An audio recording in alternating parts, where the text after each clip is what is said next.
ओम अज्ञानतिमिरान्धस्य ज्ञानञ्जनशलाकया चक्षुरुन्मिलितं येन तस्मै श्रीगुरुवे नमः। श्रीचैतन्यमनोभीष्टं स्थापितं येन भूतले स्वयं रूपकदा मह्यं ददाति स्वपदान्तिकं वन्देऽहं श्रीगुरुः श्रीयुतपदकमलं।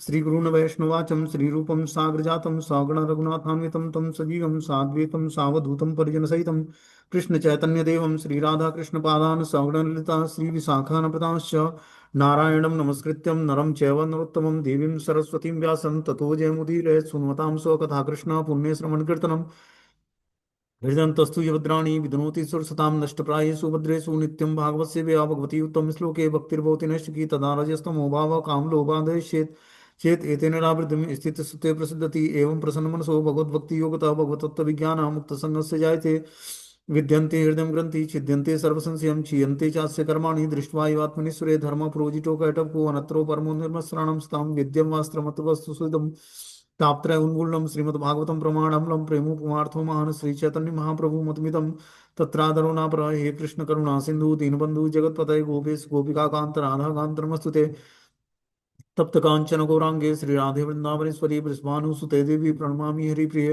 वाञ्छाकल्पतरुभ्यश्च कृपा सिन्धुभ्यो च पतितानां पावनेभ्यो वैष्णवेभ्यो नमो नमः। जय श्री कृष्ण चैतन्य प्रभु नित्यानंद श्री अद्वैत गदाधर श्रीवासादि श्री गौर भक्तवृंद हरे कृष्ण कृष्ण कृष्ण हरे हरे हरे राम राम राम हरे हरे।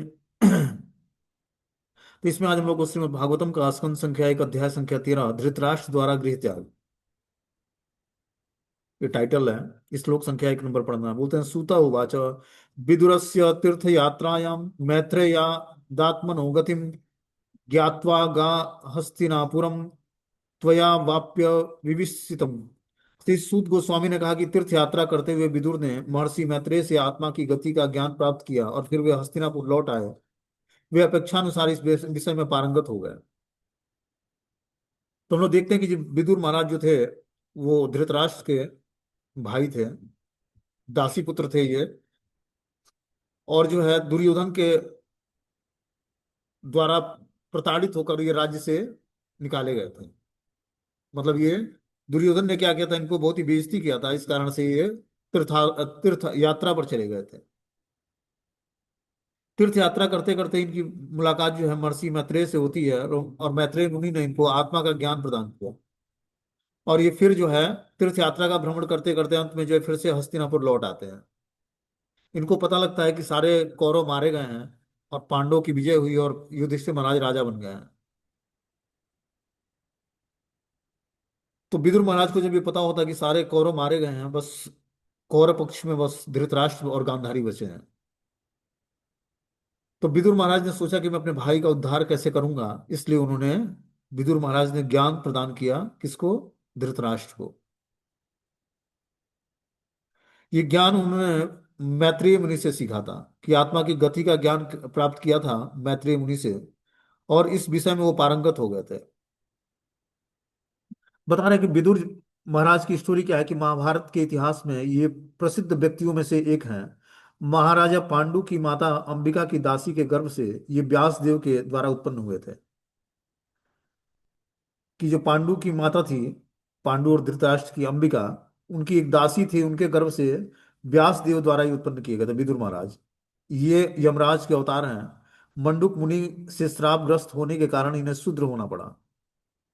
कहानी इस प्रकार है कि एक बार राज्य के सिपाहियों ने कुछ चोर पकड़े जो मंडूक मुनि की कुटी में छिप गए थे। सिपाहियों ने चोरों के साथ साथ, जैसे सामान्य रूप से किया जाता है, मंडूक मुनि को भी बंदी बना लिया। न्यायाधीश ने विशेष रूप से मुनि को विशेष रूप से सूली पर चढ़ाकर मार डालने का आदेश दिया। किंतु जब उन्हें भाला भोंका जाने लगा तो इसका समाचार राजा के पास पहुंच गया। अतः उसने तुरंत ही उनका महामुनि होने के नाते वध रोकने का आदेश दिया। राजा ने स्वयं मुनि से अपने व्यक्तियों की गलती के लिए क्षमा मांगी। यह मुनि तुरंत ही जीवों के भाग्य विधाता यमराज के पास पहुंचे। जब मुनि ने उनसे पूछा तो यमराज ने उत्तर दिया कि मुनि ने अपने बचपन में एक तेज नुकीले तिनके से चींटी को बेच डाला था, इसलिए उसे यह कष्ट उठाना पड़ा था। मुनि ने सोचा कि यह यमराज की मूर्खता है, उन्हें बचपन के अज्ञानता के कारण दंडित किया गया है। अतः मुनि ने यमराज को श्राप दिया कि वे शूद्र बन जाएं। यमराज का यह शूद्र अवतार विदुर के नाम से विख्यात हुआ, जो धृतराष्ट्र और महाराजा पांडु का शूद्र भ्राता था। तो बता रहे हैं कि जो मंडूक ऋषि थे, उनके आश्रम में कुछ चोर आ जाते हैं, आके आश्रम में छिप जाते हैं। ठीक है ना। जब आश्रम में चोर आके छिप जाते हैं तो राजा के सिपाही खोजते हुए आते हैं, देखें कि मुनि के आश्रम में ये चारों चोर छिपे हुए हैं। तो उन्होंने लगा कि ये मुनि ने ही चोरों को आश्रय दिया है और यही चोरी कराते हैं। अब इनको भी गिरफ्तार कर लिया सब। गिरफ्तार कर लिए और ले जाकर जो है न्यायाधीश जो था राज्य का, उसके सामने पेश किए सब। तो न्यायाधीश ने इनको सूली पर चढ़ाने के लिए आज्ञा दे दिया। तो जो राज्य का राजा था उसने स्वयं मुनि को अपने व्यक्तिगत गलती के लिए क्षमा मांगी और बोला कि हमारे जो आदमियों से गलती हुई है उसके लिए आप हमें क्षमा करें। और इस प्रकार अब मंडूक ऋषि चुप नहीं बैठते हैं, वो क्या करते हैं, सशरीर यमराज के पास चले जाते हैं और बोलते हैं कि किस कारण से, ये किस गलती के कारण हमें ये सजा मिला है। तो यमराज ने बताया कि अब बचपन में जो है एक तेज नुकीले तिनके से एक चींटे को बेच डाला था आपने, इसके कारण आपको यह सूली का कष्ट भोगना पड़ा है। तो बचपन में की हुई गलतियों का, जो 5 साल से छोटा बच्चा होता है उससे उससे जो कुछ गलती हो जाती है उसका कोई सजा नहीं मिलता है, क्योंकि अभी वो अबूझ होता है। तो इन्होंने श्राप दिया कि जाकर जाकर तुम शूद्र बन जाओ। तो यमराज जो है यही शूद्र बनते हैं और धृतराष्ट्र और पांडु के शूद्र भ्राता थे, मतलब दासी के पुत्र हुए ये। लेकिन भीष्मदेव ने कुरुवंश के इस शूद्र पुत्र के साथ अपने अन्य भतीजों के साथ ही समान व्यवहार किया। भीष्मदेव ने जिस तरह धृतराष्ट्र और पांडु का के साथ व्यवहार किया उसी तरह उन्होंने विदुर महाराज के साथ भी किया। कालांतर में विदुर का विवाह ऐसी कन्या से हुआ जो एक ब्राह्मण द्वारा शूद्राणी के गर्भ से उत्पन्न हुई थी। यद्यपि विदुर अपने पिता की संपत्ति के उत्तराधिकारी नहीं हुए, लेकिन विदुर के बड़े भाई धृतराष्ट्र ने उन्हें पर्याप्त राज्य संपत्ति प्रदान की थी। विदुर अपने बड़े भाई के प्रति अत्यधिक अनुरक्त थे और वे इसे निरंतर सही मार्ग पर ले जाना चाहते थे। कुरुक्षेत्र के भ्रातृ युद्ध के समय विदुर ने बारंबार अपने बड़े भाई से अनुनय विनय किया कि वह पांडु पुत्रों के साथ न्याय बरतें, लेकिन दुर्योधन को अपने चाचा की यह दखल अंदाजी पसंद न थी। अतः उसने विदुर का अपमान करके राज्य से बाहर निकाल दिया। विदुर अब 5 साकर और राज्य छोड़कर तीर्थाटन करने के लिए चले गए और जाकर मैत्रेय मुनि से उपदेश ग्रहण किया। तो इस तरह से विदुर महाराज जो है एक शूद्राणी माता के गर्भ से उत्पन्न हुए थे और इस प्रकार आगे जाकर वो तीर्थाटन के लिए जाते हैं और मैत्रेय मुनि से वो ज्ञान सीखते हैं। बोलते हैं यावत् कृत्वान प्रश्नानम क्षत्यम कौसार वाग्रतम जातेकम भक्ति गोविंदे तेभ्यम चोप राम। विविध प्रश्न पूछने के बाद तथा भगवान कृष्ण की दिव्य प्रेममयी सेवा में स्थिर हो चुकने पर विदुर ने मैत्रेय मुनि से प्रश्न पूछना बंद कर दिया। बता रहे हैं कीजिए, विविध प्रश्न पूछने के बाद भगवान कृष्ण की दिव्य प्रेममयी सेवा में स्थिर हो चुकने पर, ये प्रश्न पूछकर ये धीरे धीरे कृष्ण की दिव्य प्रेममयी सेवा में स्थिर हो चुके हैं, तब विदुर ने मैत्रेय मुनि से प्रश्न पूछना बंद कर दिया।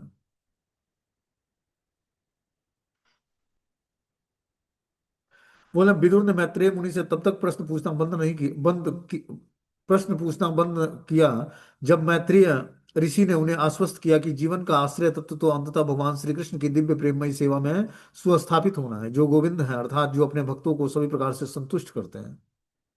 तो इस प्रकार विदुर महाराज ने मैत्रेय मुनि से तब तक प्रश्न पूछा जब तक वो भगवान कृष्ण की दिव्य प्रेममयी सेवा में अपने को जानकर और स्थिर नहीं कर चुके। जब वो स्थिर हो गए कृष्ण भक्ति में, तब उन्होंने क्वेश्चन पूछना बंद कर दिया उनसे, विदुर महाराज ने मैत्रेय मुनि से। बोलते हैं विदुर के समान ही जिज्ञासु बद्ध जीव को मैत्रेय जैसे प्रमाणिक गुरु के पास पहुंचना चाहिए और बुद्धिपरक जिज्ञासाओं द्वारा कर्म ज्ञान और योग के विषय में प्रत्येक वस्तु को जानने का प्रयास करना चाहिए। जो व्यक्ति अपने गुरु से प्रश्न पूछने के प्रति गंभीरता पूर्वक प्रवृत्त नहीं होता, उसे न तो दिखावटी गुरु करने की आवश्यकता है, न उस व्यक्ति को अन्यों का गुरु होने का दिखावा करना चाहिए, यदि वह अपने शिष्य को भगवान श्री कृष्ण की दिव्य प्रेम भक्ति की ओर उन्मुख न कर सके। मतलब जो गुरु जो है अपने शिष्य को भगवान कृष्ण के दिव्य प्रेममयी सेवा के प्रति उन्मुख न कर सके तो उसको गुरु बनने का दिखावा नहीं करना चाहिए। विदुर मैत्रेय जैसे गुरु के पास पहुंचने में सफल हुए और उन्हें जीवन का चरम लक्ष्य गोविंद की भक्ति प्राप्त हो सका। अतः उनके विषय में, आध्यात्मिक प्रगति के विषय में और कुछ जाना शेष न बचा। तो इस प्रकार जो है मैत्रेय मुनि का संग करके विदुर जो है पूर्ण रूपेण गोविंद की भक्ति में, कृष्ण भक्ति में चरम लक्ष्य को प्राप्त कर सके। जीवन का चरम लक्ष्य है कृष्ण भक्ति को प्राप्त करना, गोविंद की भक्ति को प्राप्त करना। अतः उनके लिए आध्यात्मिक प्रगति के विषय में और कुछ जानना शेष न रहा। वो अब मैत्रेय मुनि को गुरु बनाकर 100% सेटिस्फाई हो गए। बोलते हैं तब उन्होंने देखा कि विदुर राजमहल लौट आए हैं, तो महाराजा युधिष्ठिर, उनके छोटे भाई धृतराष्ट्र, सात्यकी, संजय, कृपाचार्य, कुंती, गांधारी, द्रौपदी, सुभद्रा, उत्तरा, कृपि, कौरवों की अन्य पत्नियां और अपने अपने बच्चों के साथ स्त्रियां समेत सारे निवासी सभी अत्यंत हर्षित होकर तेजी से उनकी ओर बढ़े। ऐसा प्रतीत हुआ मानो उन्होंने दीर्घ काल के बाद अपनी चेतना फिर से प्राप्त कर ली है। तो जब विदुर महाराज राजमहल में लौट आते हैं, तो राजमहल के जितने भी नागरिक थे, जैसे महाराजा युधिष्ठिर जो स्वयं राजा थे, उनके जो छोटे भाई थे धृतराष्ट्र, सात्यकी, संजय, कृपाचार्य, कुंती महारानी, गांधारी, द्रौपदी, सुभद्रा, उत्तरा, कृपि, कौरवों की अन्य पत्नियां, अपने अपने बच्चों के साथ स्त्रियां समेत सारे निवासी सभी अत्यंत हर्षित होकर विदुर महाराज से मिलने चले आते हैं। ऐसा प्रतीत हुआ मानो उन्होंने दीर्घ काल के बाद अपनी चेतना प्राप्त कर ली है, क्योंकि विदुर महाराज भगवान की भक्ति में बड़े चढ़े थे, इसलिए सभी उससे बहुत ही प्रेम करते थे, राज्य के नागरिक।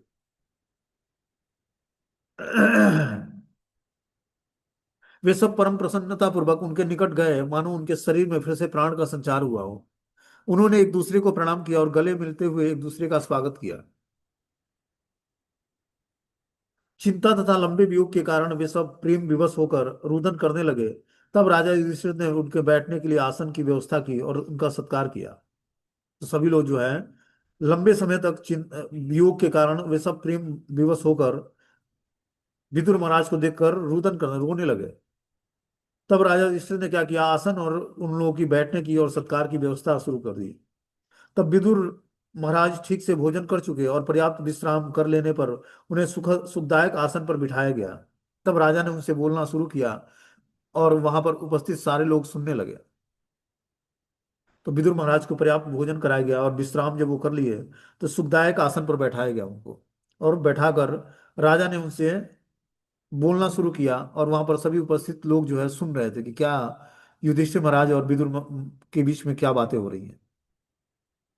बोलते हैं युधिष्ठिर उवाच अपि अस्मरथ्य नो युष्मत् पक्ष छाया समेधिताम विपद्गणा द्विषा अन्यो देमो चित्ता यत् समात्रिका। महाराजा युधिष्ठिर ने कहा, हे चाचा, क्या आपको याद है कि आपने किस तरह सदा हमारी माता और हम सबकी समस्त प्रकार की विपत्तियों से रक्षा की है।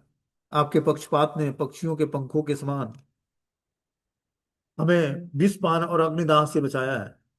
इस प्रकार युधिष्ठिर महाराज बता रहे हैं कि हे चाचा, क्या आपको याद है कि आप हम किस तरह आपने हमारी हर प्रकार से रक्षा की है, हर विपत्ति में हमारी माता सहित हम सबकी रक्षा किस प्रकार की है। आपके पक्षपात ने पक्षियों के पंखों के समान हमें विषपान और अग्निदाह से बचाया है। तो इस प्रकार युधिष्ठिर महाराज बता रहे हैं कि अल्प आयु में ही पांडु की मृत्यु हो जाने पर उनके छोटे छोटे पुत्र और विधवा कुंती परिवार के ज्येष्ठ सदस्यों द्वारा, विशेष रूप से भीष्मदेव तथा महात्मा विदुर द्वारा संरक्षण प्राप्त करते रहे। पांडवों की राजनीति की स्थिति के कारण विदुर उनका थोड़ा बहुत पक्षपात करते रहते थे। यद्यपि धृतराष्ट्र भी महाराजा पांडु के छोटे छोटे बालकों के प्रति समान रूप से सचेष्ट रहते थे, लेकिन वे उस षड्यंत्रकारी दलों में से एक थे जो पांडु के वंशजों का नामो निशान मिटा देना चाहते थे। उनके स्थान पर अपने पुत्रों को राज्य का शासक बनाना चाहते थे। महाराजा विदुर धृतराष्ट्र तथा उनके दल के षड्यंत्र को समझते थे। अतएव अपने बड़े भाई धृतराष्ट्र के आज्ञाकारी सेवक होते हुए भी उन्होंने उनकी यह राजकीय महत्वाकांक्षा जो अपने पुत्रों के निमित्त थी, पसंद नहीं थी। अतएव वे पांडव और उनकी विधवा माता की सुरक्षा के प्रति अत्यधिक सावधान रहते थे। इस प्रकार कह सकते हैं कि पांडवों के पक्षपाती थे और उन्हें धृतराष्ट्र के पुत्रों से अधिक चाहत नहीं थी। तो इस प्रकार विदुर महाराज जो है पांडव से बहुत ही प्रेम करते थे, क्योंकि पांडव जो है धर्म के रास्ते पर चलते थे और भगवान के भक्त थे, और विदुर महाराज भी भगवान कृष्ण के भक्त थे। इसलिए आपस में इन लोगों से बहुत ही मैत्री व्यवहार था और हर समय जो है सुरक्षा प्रदान करते थे विदुर महाराज पांडवों को। पृथ्वी पर विचरण करते हुए अपने अपनी अपने अपनी जीविका कैसे चलाई, आपने किस किस पवित्र स्थलों पर तथा तीर्थ स्थानों पर सेवा किया। कया वृत्त्यावर्तितं वरच्वभिक्षितिमण्डलं तीर्थानि क्षेत्र मुख्यानि सेवितानि भूतले। ये युधिष्ठिर महाराज ने क्वेश्चन पूछा कि हे विदुर महाराज, पृथ्वी पर आप विचरण करते हुए अपने आपने अपनी जीविका कैसे चलाई। आपने किन किन पवित्र स्थानों और तीर्थ स्थानों पर सेवा की। बोलते हैं विदुर राजमहल से बाहर इसलिए चले गए क्योंकि वे अपने घरेलू मामलों में विशेष रूप से राजनीतिक षड्यंत्र से विलग करना अपने को चाह रहे थे। दुर्योधन उन्हें शुद्राणी पुत्र कहकर और इस प्रकार उनका अपमान किया करता था। यद्यपि किसी भी पितामही के विषय में अनाप शनाप बातें करना कोई नई बात नहीं थी। विदुर की माता शुद्राणी होते हुए भी दुर्योधन की दादी लगती थी, और कभी कभी दादी तथा नातियों के बीच में ऐसा मजाक चलता है। चूंकि यह छीटाकसी एक वास्तविकता थी, अतः विदुर को बुरा लगने वाली थी। फलतः इसे अप्रत्यक्ष अपमान के रूप में ग्रहण किया, और विदुर ने फिर पैतृक महल त्याग करके विरक्त जीवन बिताने के लिए वह वानप्रस्थ आश्रम स्वीकार कर लिया। और इस प्रकार भारत में वृंदावन, हरिद्वार, जगन्नाथपुरी, प्रयाग तीर्थ स्थलों में अनेक महान भक्तों से मिलते हुए आध्यात्मिक उन्नति करने के इच्छुक वे यात्रा करते रहे। उनके लिए वे मुक्त अन्य क्षेत्र में चलाए जाने वाले लंगरों में भोजन करते, और इस प्रकार विदुर जी अपना जीवन निर्वाह करते और अन्य क्षेत्रों से सब कुछ ग्रहण करते। बता रहे हैं, हे प्रभु, आप जैसे भक्त निश्चय ही साक्षात पवित्र स्थान होते हैं। क्योंकि आप भगवान को अपने हृदय में धारण किया रखते हैं, अतएव आप समस्त स्थानों को तीर्थ स्थानों में परिणत कर देते हैं। युधिष्ठिर महाराज ने बोला विदुर महाराज से कि हे प्रभु, आप जैसे भक्त निश्चित रूप से साक्षात पवित्र स्थान है। क्योंकि आप भगवान को अपने हृदय में धारण किए रखते हैं, अतएव आप समस्त स्थानों को तीर्थ स्थानों में परिणत कर देते हैं।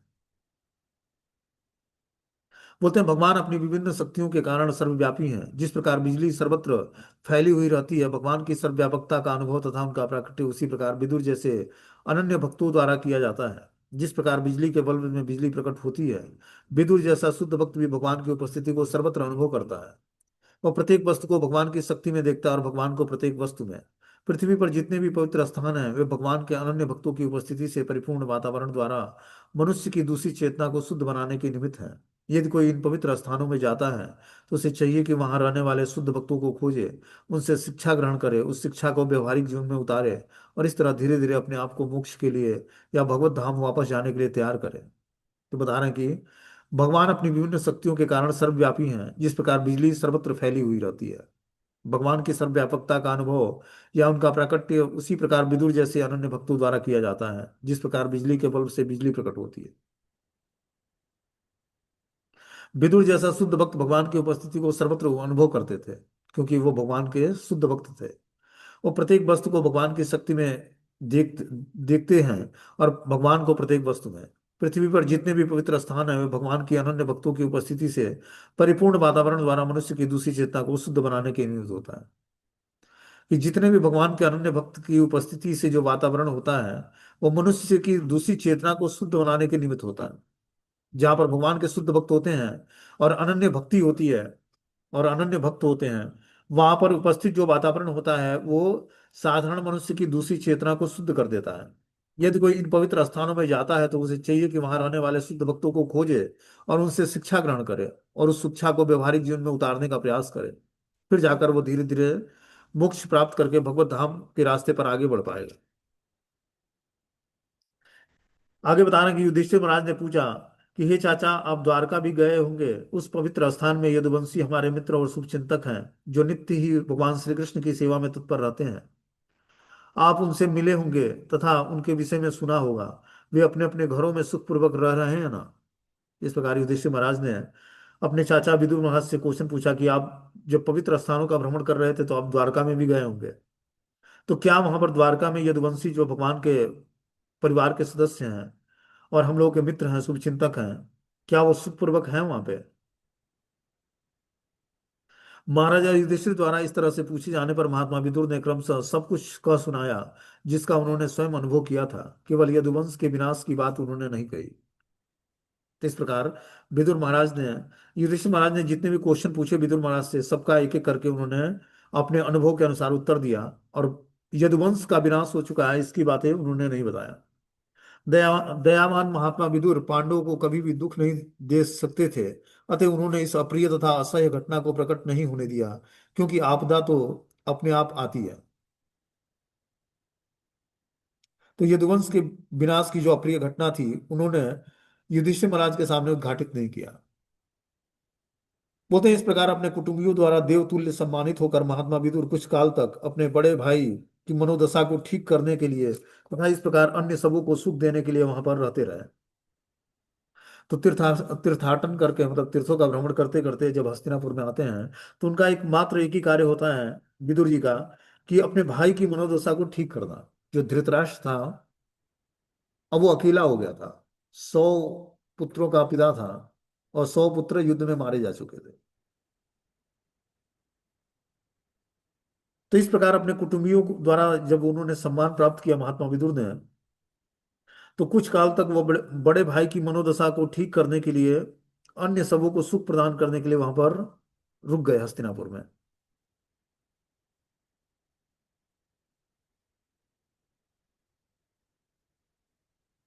बोलते हैं मंडूक मुनि के द्वारा स्थापित होकर जब तक विदुर शूद्र का शरीर धारण किए रहे, तब तक पाप कर्म करने वालों को दंडित करने के लिए यमराज के पद पर अरिमा कार्य कर रहे थे। तो यमराज ही श्रापित होकर विदुर बने थे। तो यमपुरी में उस समय अरेमा नामक देवता जो है कार्य कर रहे थे यमराज की पोस्ट पर। क्योंकि विदुर महाराज तो धरती पर जो है एक शूद्र का शरीर धारण करके और यहाँ पर निवास कर रहे थे। तो उस समय अर्यमा नामक एक देवता बनकर यमपुरी में यमराज के पोस्ट को संभाले हुए थे। बोलते हैं युधिष्ठिरम लब्ध राजो दृष्ट्वा पौत्रम कुलंधरम भ्रातृभिलोकपाला वे मुद्दे परयाश्रियम। अपना राज्य वापस पाकर तथा एक ऐसे पौत्र का जन्म देखकर जो उनके परिवार की प्रशस्त परंपरा को आगे चलाने में सक्षम था, महाराजा युधिष्ठिर ने शांतिपूर्वक शासन चलाया और उन छोटे भाइयों के सहयोग से जो सारे के सारे कुशल प्रशासक थे, असामान्य ऐश्वर्य का भोग किया। क्या बता रहे हैं कि अपना राज्य वापस पाकर और एक ऐसे पुत्र का जन्म देकर देखकर जो उनके परिवार की प्रशस्त परंपरा को आगे चलाने में सक्षम है, महाराजा युधिष्ठिर ने शांतिपूर्वक शासन चलाया और उन छोटे भाइयों के सहयोग से जो सारे के सारे कुशल प्रशासक थे, असामान्य ऐश्वर्य का भोग किया।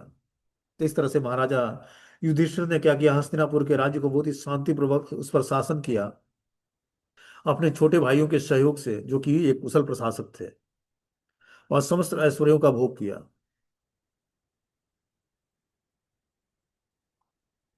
आगे बता रहे हैं कि एवं गृहेषु सक्तानां प्रमत्तानां तदीहया आत्मक्रामं तविज्ञातम कालम परस्म दुस्तरम। जो लोग घरेलू मामलों में अत्यधिक लिप्त रहते हैं और उन्हीं के विचारों में मग्न रहते हैं, उन्हें दुस्तर सनातन काल अनजाने ही धर दबोचता है। तो जो लोग घरेलू मामलों में अत्यधिक लिप्त रहते हैं, घरेलू मामला मतलब घर के काम काज में और घरेलू चिंताओं में जो लिप्त है और उसी विचारों में हमेशा मग्न रहता है, उन्हें दुस्तर सनातन काल जो है, काल सनातन है, सनातन मतलब कभी नष्ट नहीं होने वाला है, अनजाने ही उसको धर दबोचता है। ठीक है ना। तो काल हर व्यक्ति को एक समय के बाद क्या करता है, उसको प्रताड़ित करता है। तो हमें घरेलू मामलों से थोड़ा सा ऊपर उठकर और भगवान की भक्ति को जानना चाहिए। बता रहे हैं कि जो है महात्मा विदुर ये सब जानते थे, अतः उन्होंने धृतराष्ट्र को संबोधित करते हुए कहा कि हे राजन, कृपया करके यहाँ से शीघ्र ही बाहर निकल चलिए, विलंब ना कीजिए। जरा देखो तो भय ने किस प्रकार आपको वशीभूत कर रखा है। तो देखो, पहले तो विदुर महाराज भगवान के भक्त थे और धृतराष्ट्र कृष्ण का भक्त, तो भगवान तो मानता था लेकिन भक्ति नहीं करता था। तो विदुर महाराज को ये सब चीजें दिखाई देती थी कि धृतराष्ट्र जो है कितना भय से के वशीभूत है। उसके 100 पुत्र मारे गए हैं, उसके बाद भी कोई सहारा नहीं बचा है, तभी भी पांडवों के दिए हुए टुकड़े पर बोलता है और भय से, भय के वशीभूत हो गया है। तो विदुर महाराज को ये सब दिख रहा था क्योंकि वो भगवान के भक्त थे। जब तक व्यक्ति भगवान की भक्ति नहीं करेगा तब तक उसको अपना बंधनकारी जीवन दिखेगा नहीं, कि मैं कितना बद्ध अवस्था में हूँ। समझ रहा हो? भक्ति करने से हम ये जान पाते हैं कि कितना हम बद्ध अवस्था में हैं, और फिर उससे धीरे धीरे मुक्त होने का प्रयास करते हैं और भगवान से प्रार्थना करते हैं। तब भगवान हमारी बंधन को खोलते हैं। तो भक्ति करके ही व्यक्ति जान पाएगा कि हम कितने बंधनकारी जीवन में हैं और किस तरह इस बंधनकारी जीवन से आगे निकलना है। नॉर्मल व्यक्ति तो आहार निद्रा भय और मैथुन में अपना पूरा जीवन गंवा देता है और उसको पता नहीं लगता कि कोई बद्ध जीवन भी होता है। अब बद्ध जीवन से छुटकारा प्राप्त करना है, ऐसा कुछ उसका उद्देश्य नहीं होता। उसका मात्र उद्देश्य होता है अच्छा खाना है, अच्छे सोने हैं, और भय से रक्षा करने के लिए बैंक बैलेंस, गाड़ी बंगला, फोन सेट, ये सब चीजें लेनी है, और एक सेक्सुअल लाइफ जीना है। तो जीवन का बस मात्र यही उद्देश्य होता है। लेकिन जब व्यक्ति भक्ति करता है तब उसको पता लगता है कि जीवन का वास्तविक उद्देश्य क्या है। इधर धृतराष्ट्र जो है बता रहे हैं कि वो भय से किस प्रकार आपको को अपने वशीभूत कर लिया था। जब व्यक्ति बद्ध अवस्था में होता है तो उसको भय के वशीभूत होता है वो। मतलब हर कदम पर उसको डर लगता है कि अब हमारा क्या होगा। और वही स्थिति धृतराष्ट्र की थी, क्योंकि वो अपने 100 पुत्रों को गवा गवा चुका था अपने राजनीतिक मामलों में इंटरफेयर करके। आगे बता रहे हैं कि इस भौतिक संसार में कोई भी व्यक्ति इस भयावह स्थिति का निराकरण नहीं कर सकता। हे स्वामी, शाश्वत काल के रूप में पूर्ण पुरुषोत्तम भगवान हम सबके सबों के पास आ पहुंचते हैं। तो भगवान भगवत गीता में बताते हैं कि कालो अस्मि, मैं काल हूं। ठीक है ना, काल मतलब समय। तो हर व्यक्ति का समय क्या होता है, दिन पर दिन वो अपने मृत्यु के करीब जाता है। उसको लगता है मैं जवान हो रहा हूँ। ठीक है ना। हर एक दिन व्यक्ति अपने मृत्यु के करीब जा रहा है, उसको लगता है कि मैं जवान हूँ, बर्थडे सेलिब्रेशन करता है कि जीवन के 1 साल और खत्म होगा, लेकिन उसको सेलिब्रेट करता है। यही करता है ना कि हैप्पी बर्थडे। हैप्पी बर्थडे का मतलब क्या हुआ कि हमारा 1 साल और जीवन का नुकसान हो गया। तो वही बता रहे हैं कि जो है इस भौतिक संसार में कोई भी व्यक्ति इस भयावह स्थिति का निराकरण नहीं कर सकता है। भयावह स्थिति क्या है? जन्म मृत्यु जरा व्याधि। इस भयावह स्थिति का निराकरण कोई नहीं कर सकता है। हे स्वामी, शाश्वत काल के रूप में पूर्ण पुरुषोत्तम भगवान हम सबों के पास आ पहुंचते हैं। कि स्वयं काल के रूप में भगवान क्या करते हैं, आदमी का जैसी उम्र पूरा होता है वैसे उसके हृदय से आत्मा को निकाल कर और जो है शरीर छोड़ देते हैं भगवान। तो काल के रूप में सबका भक्षण कर जाते हैं भगवान।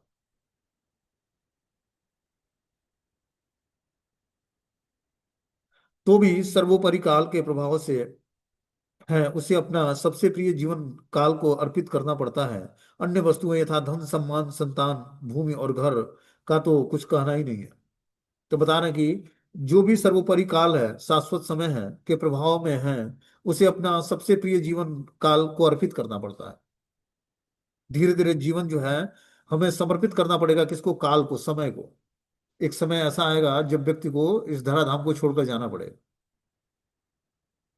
तो काल क्या करता है? हर वस्तु को छीन लेता है। अब क्या उसका धन सम्मान संतान भूमि और घर सब कुछ छोड़ना पड़ेगा उसको, जो कि पूरे जीवन भर वो उसके लिए कितना अहर्निश श्रम करके धन कमाता है, या परिवार को मेंटेन करता है, या संतान उत्पन्न करता है, उनकी परवरिश करता है, या भूमि खरीदता है, या घर बनाता है। लेकिन काल सब कुछ प्रस्त करके क्या करती है, उस जीवात्मा को अपना बना लेती है। ठीक है ना। बता रहे हैं कि पितृ भ्रातृ सुहृद पुत्रम हसा तस्य विगतम वयम आत्मा च जरयाग्रस्तम पर से। आपके पिता भाई शुभचिंतक और पुत्र सभी मर चुके हैं और दूर चले गए हैं। आपने स्वयं भी अपने जीवन का अधिकांश समय व्यतीत कर दिया है। अब आपके शरीर को बुढ़ापे ने आ दबोचा है और आप पराये घर में पड़े हुए हैं। तो विदुर महाराज ने धृतराष्ट्र को क्या बताया कि आपके पिता जो थे, भाई जो थे, शुभचिंतक जो थे, पुत्र जो थे, सभी मर चुके हैं और आपसे बहुत दूर चले गए हैं और कभी मिलना नहीं होगा। आपने स्वयं भी अपने जीवन का अधिकांश समय व्यतीत कर दिया है। कि जीवन का अब अधिकांश समय व्यतीत कर दिया बस कुछ ही समूह में है, क्योंकि बुढ़ापा ने आपको आ दबोचा है और आप पराये घर में पड़े हुए हैं पांडवों के साथ, जिन्होंने आपके 100 पुत्रों का वध किया है। बोलते हैं, राजा धृतराष्ट्र को क्रूर काल द्वारा वशीभूत उनकी गंभीर दशा का स्मरण कराया जा रहा था। उन्हें अपने विगत अनुभव के कारण उन्हें अधिक बुद्धिमान हो जाना चाहिए था। उनके जीवन में क्या घटित होने जा रहा है, उस उनके पिता विचित्र वीर्य काफी पहले मर चुके थे, जब वे तथा उनके छोटे भाई सभी छोटे छोटे बालक थे। यह तो भीष्मदेव की देखरेख तथा सुहृदता का परिणाम है कि सभी अच्छी तरह से पल सके। फिर उनके भाई पांडु भी चल बसे। तत्पश्चात उनके 100 पुत्र तथा सारे पौत्र अपने अन्य समस्त हितैषी समेत यथा भीष्म द्रोणाचार्य कर्ण और अन्य बहुत से राजाओं तथा मित्र सभी कुरुक्षेत्र के युद्ध स्थल में मर चुके थे। इस प्रकार उनके सारे जन तथा सारा धन नष्ट हो चुका था। अब वे अपने भतीजों की कृपा पर जीवित थे। तो जिन भतीजों ने मतलब पांडवों ने धृतराष्ट्र के 100 पुत्रों का वध किया, सारे जितने भी रिलेटिव थे सबको मार दिया कुरुक्षेत्र युद्ध स्थल में। अब धृतराष्ट्र क्या करता है, अपने भतीजों के ही कृपा पर जीवित जीवित रहता है, जिसे उन्होंने सभी प्रकार की मुसीबतों में डाला था। इन सारी विफलताओं के बावजूद वे सोच रहे थे कि अब अपना जीवन दीर्घ काल तक ऐसे ही चलाते रहेंगे। धृतराष्ट्र को विदुर यह बता देना चाहते थे कि हर एक को अपने कर्म और भगवत कृपा द्वारा अपनी रक्षा करनी होती है। मनुष्य को श्रद्धा पूर्वक तथा कर्म करना चाहिए, फल तो परमेश्वर पर आश्रित है। तो देखो, विदुर महाराज यहाँ पर क्या बता रहे हैं कि इन सारी विफलताओं के बावजूद वे सोच रहे थे कि अपने जीवन दीर्घ काल तक ऐसे ही चलता रहेगा। धृतराष्ट्र को विदुर यह बता देना चाहते हैं कि हर एक को अपने कर्म और भगवत कृपा द्वारा अपनी रक्षा करनी होती है।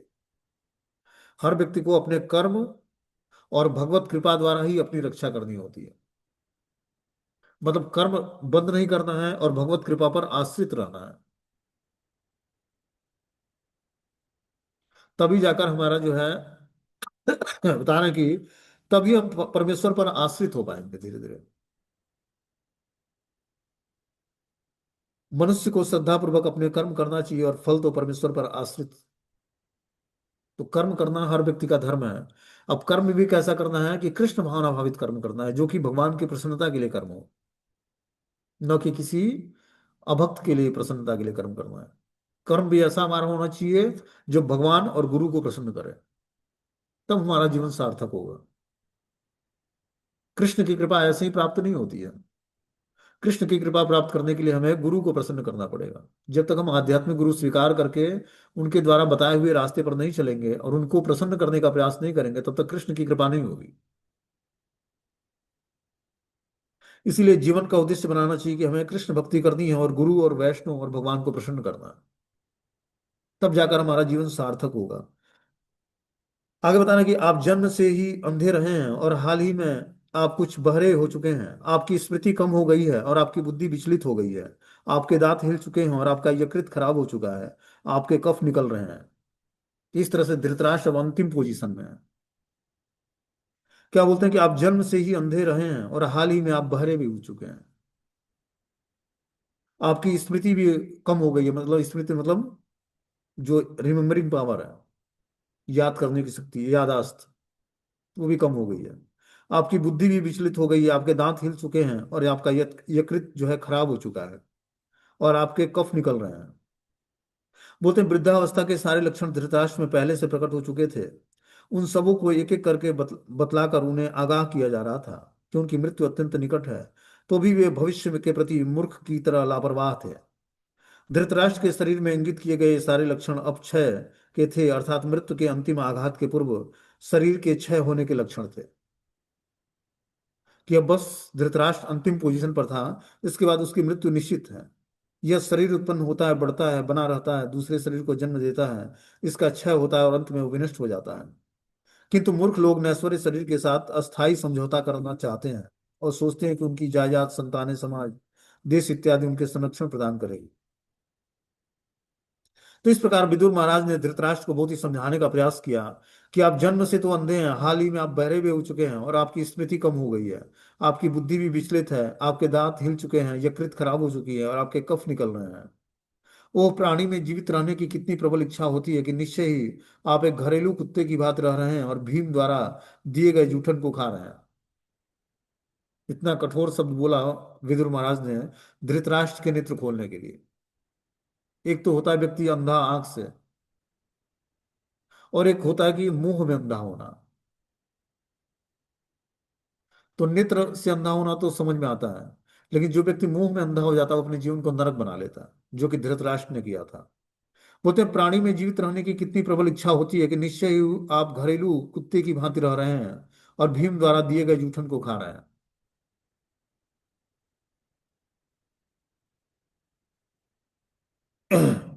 बोलते हैं साधु को कभी भी सुखमय जीवन बिताने की इच्छा से राजाओं या धनियों की चापलूसी नहीं करनी चाहिए। साधु की चाहिए कि वो गृहस्थों से के जीवन के कटु सत्य के बारे में बताए, जिससे वे इस भौतिक अस्तित्व के संकटपूर्ण अनिश्चितता जीवन के विषय में सचेत हो जाएं। धृतराष्ट्र गृहस्थ जीवन के प्रति आसक्त वृद्ध पुरुष के जीते जागते उदाहरण है। वे वास्तव में दरिद्र हो चुके थे, फिर भी वे पांडवों के घर में सुखपूर्वक जीवन बिताना चाह रहे थे। इससे इनमें से भीमसेन का विशेष रूप से उल्लेख हुआ है, क्योंकि उनके उसने धृतराष्ट्र के दो प्रमुख पुत्रों दुर्योधन और दुशासन का स्वयं वध किया था। ये दोनों पुत्र अपने छल कपट और दुष्ट कार्यों के कारण उन्हें अत्यंत प्रिय थे। और भीमसेन का विशेष उल्लेख इसलिए हुआ है क्योंकि उसने ही इन दोनों पुत्रों को मारा था। तो धृतराष्ट्र पांडव के घर में क्यों रह रहे थे? क्योंकि सारा अपमान सहकर भी वे सुखपूर्वक जीवन बिताना चाह रहे थे। तो भीम ने ही धृतराष्ट्र के जो बहुत ही करीबी पुत्र थे, कौन कौन, दुर्योधन और दुशासन, उनको मारा था। लेकिन धृतराष्ट्र के अंदर अभी भी इच्छा थी कि सारा अपमान सहकर भी हम सुखपूर्वक जीवन यापन करें, इसलिए पांडवों के साथ बना हुआ था। बोलते हैं आपने अग्नि लगाकर विष देकर जिन जिन लोगों को मारना चाहा, उन्हीं के दान पर आपको जीवित रहने तथा गिरा हुआ जीवन बिताने की आवश्यकता नहीं है। उनकी एक पत्नी को भी आपने अपमानित किया था और राज्य और धन सब कुछ छीन लिया था। तो विदुर महाराज ने याद दिलाया धृतराष्ट्र को कि तुमने क्या क्या काम किया था पांडवों के साथ। अग्नि लगाई थी लाक्षागृह में, विष देकर मारने का प्रयास किया था, उन्हीं के दान पर आपको जीवित रहना है और गिरा हुआ जीवन बिताने की आवश्यकता नहीं है। कि जिनको आपने मारने का प्रयास किया, उन्हीं के द्वारा आज दिव्य भोजन को स्वीकार करके अपनी जीविका चला रहा है। उनकी एक पत्नी को भी आप लोगों ने ही अपमानित किया था और राज्य और धन सब कुछ छीन लिया था। मरने के लिए आपकी अनिच्छा होने और आत्मसम्मान की बलि देकर जीवित रहने की आपकी इच्छा होने पर भी आपका यह कृपण शरीर निश्चय ही क्षीण होगा और पुराने वस्त्र की भांति नष्ट हो जाएगा। तो विदुर महाराज ने बताया, मरने के लिए अनिच्छिक मतलब वो मरने की इच्छा नहीं था धृतराष्ट्र के अंदर, इतना सब कुछ होने के बाद भी वो चाहता था कि मैं अमर हो जाऊं। आत्मसम्मान की बलि देकर जीवित रहने की आपकी इच्छा होने पर भी आपका यह कृपण शरीर निश्चय ही एक दिन क्षीण हो जाएगा और पुराने वस्त्र की भांति नष्ट हो जाएगी। वह धीर कहलाता है जो किसी अज्ञात सुदूर स्थान को चला जाता है, और जब यह भौतिक शरीर व्यर्थ हो जाए तो सारे बंधनों से मुक्त होकर अपने शरीर को त्यागता है। तो धृतराष्ट्र को विदुर ने बताया कि वो व्यक्ति धीर कहलाता है जो अज्ञात सुदूर स्थानों को चला जाता है, और भौतिक शरीर जब व्यर्थ हो जाए तो सारे बंधनों से मुक्त होकर उस शरीर को त्याग देता है। कि जब शरीर जर्जरित हो जाए तो उसको एक ऐसे अज्ञात सुदूर स्थान पर चले जाना चाहिए शरीर त्यागने के लिए, जहां उसका अपना कोई हो ना। ऐसा व्यक्ति धीर कहलाता है।